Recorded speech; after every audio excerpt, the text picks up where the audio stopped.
حضرت ابراہیم علیہ السلام ایک ایسا نام جو 3 بڑے عالمی مذاہب کو جوڑتا ہے، لیکن کیا ہم جانتے ہیں کہ ان کی زندگی کی ایک سب سے مشہور کہانی یعنی بت شکنی کی کہانی ان تینوں روایات میں کتنی مختلف ہے؟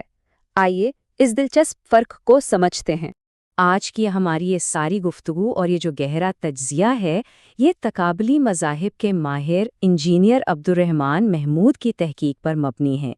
انہوں نے یہودی، عیسائی اور اسلامی تینوں ذرائع کا بہت گہرائی سے مطالعہ کیا ہے۔ تو آج ہم کیا دیکھنے والے ہیں؟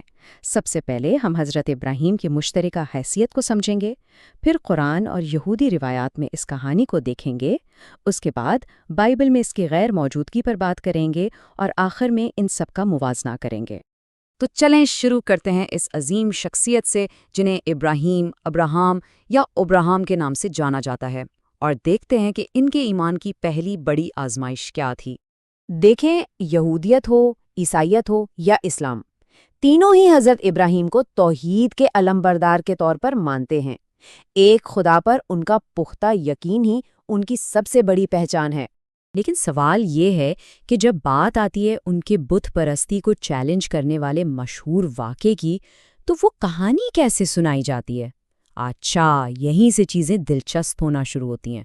سب سے پہلے آئیے دیکھتے ہیں کہ اسلامی روایت یعنی قرآن اس واقعے کو کیسے بیان کرتا ہے۔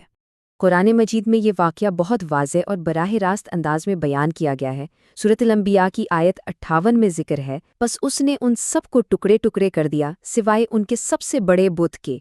قرآن کی کہانی کچھ یوں ہے کہ حضرت ابراہیم اپنی قوم سے ان کے بتوں کے بارے میں بحث کرتے ہیں، پھر جب وہ نہیں مانتے تو وہ سب چھوٹے بتوں کو توڑ دیتے ہیں، اور جب ان سے پوچھا جاتا ہے تو وہ طنزیہ انداز میں کہتے ہیں کہ یہ کام سب سے بڑے بت نے کیا ہے، صرف یہ ثابت کرنے کے لیے کہ یہ پتھر کے مجسمے کتنے بے بس ہیں۔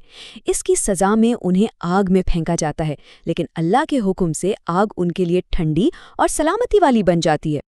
اچھا، اب ذرا یہودی روایات کی طرف چلتے ہیں، جہاں ہمیں ایک ایسی کہانی ملتی ہے جو حیران کن حد تک قرآن کی کہانی سے ملتی جلتی ہے۔ یہ کہانی مدراش سے آتی ہے۔ اب یہ مدراش کیا ہے؟ یوں سمجھیں کہ یہ یہودی علماء کی لکھی ہوئی تشریحات اور تفسیریں ہیں جو مقدس کتاب کی باتوں کو مزید کھول کر بیان کرتی ہیں۔ یہ بائبل کا حصہ نہیں، بلکہ ایک بہت پرانی زبانی روایت کا حصہ ہے۔ مدراش کی کہانی میں تو اور بھی تفصیلات ہیں۔ یہاں حضرت ابراہیم کے والد تاراح خود بت بنا کر بیچتے ہیں۔ ابراہیم ان کی دکان میں بتوں کو توڑتے ہیں اور کلہاڑی سب سے بڑے بت کے ہاتھ میں تھما دیتے ہیں۔ جب ان کے والد پوچھتے ہیں تو وہ کہتے ہیں کہ بتوں میں خود لڑائی ہو گئی۔ ظاہر ہے اس پر کوئی یقین نہیں کرتا، اور انہیں بادشاہ نمرود کے دربار میں پیش کیا جاتا ہے، جو انہیں آگ میں پھینکنے کا حکم دیتا ہے، اور یہاں بھی وہ معجزاتی طور پر بچ جاتے ہیں۔ تو ہم نے 2 بہت واضح اور ملتی جلتی کہانیاں دیکھ لیں، ایک قرآن میں، دوسری یہودی مدرش میں۔ لیکن جب ہم بائبل کی طرف آتے ہیں تو ایک بہت بڑی خاموشی ہمارا استقبال کرتی ہے۔ حیرت کی بات یہ ہے کہ حضرت ابراہیم کے بت توڑنے کی یہ پوری ڈرامائی کہانی بائبل میں یعنی عہد نامہ قدیم کی کتاب پیدائش میں سرے سے موجود ہی نہیں ہے۔ بائبل میں حضرت ابراہیم کا ذکر ان کے خاندان کے تعارف سے شروع ہوتا ہے اور پھر سیدھا خدا کے اس حکم پر چلا جاتا ہے جہاں انہیں اپنا وطن چھوڑنے کو کہا جاتا ہے۔ وہاں زور بت شکنی پر نہیں، بلکہ خدا کے ساتھ ان کے عہد، ان کی فرمانبرداری اور ان کے سفر پر ہے۔ اور چونکہ عیسائی صحیفے عہد نامہ قدیم کی پیروی کرتے ہیں، اس لیے یہ کہانی وہاں بھی نہیں ملتی۔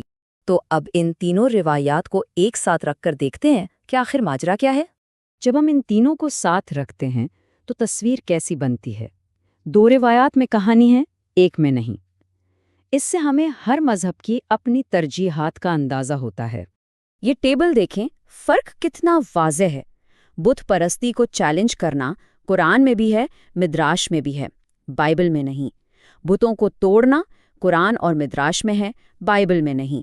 منطق کا استعمال اور آگ کی سزا، یہ دونوں واقعات بھی قرآن اور مدراش میں تو ہیں، لیکن بائبل میں ان کا کوئی ذکر نہیں۔ تو اصل فرق کیا ہے؟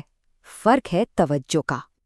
اسلامی اور یہودی روایات حضرت ابراہیم کے توحید کے لیے پہلے انقلابی قدم یعنی بت پرستی سے ٹکرانے پر بہت زور دیتی ہیں، جبکہ بائبل کی توجہ ان کے خدا کے ساتھ عہد اور اس کے بعد کی زندگی پر ہے۔ تو اس کہانی کا ہونا یا نہ ہونا دراصل ہر مذہب کے اپنے مرکزی پیغام اور نقطۂ نظر کو ظاہر کرتا ہے۔ یہ ایک ہی شخصیت کو دیکھنے کے مختلف انداز ہیں۔ یہ ساری بحث ہمیں ایک بڑے سوال پر لا کھڑا کرتی ہے کہ مشترکہ کہانیاں جب مختلف طریقوں سے سنائی جاتی ہیں تو وہ تاریخ اور عقیدے کے بارے میں ہماری سمجھ کو کیسے بدل دیتی ہیں، اور کسی شخصیت کی اصل میراث کیا ہوتی ہے؟ وہ واقعات جو سنائے جاتے ہیں یا وہ جن پر خاموشی اختیار کر لی جاتی ہے؟